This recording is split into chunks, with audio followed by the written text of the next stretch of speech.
Class function not returning the correct value. I have this class.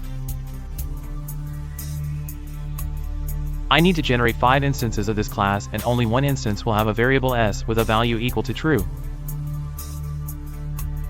Then I tried to print the values. Output is.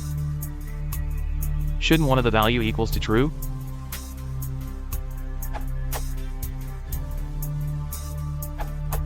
Try this, it's a bit simpler. Also, use xrange if using Python 2.x, or range if using Python 3.x.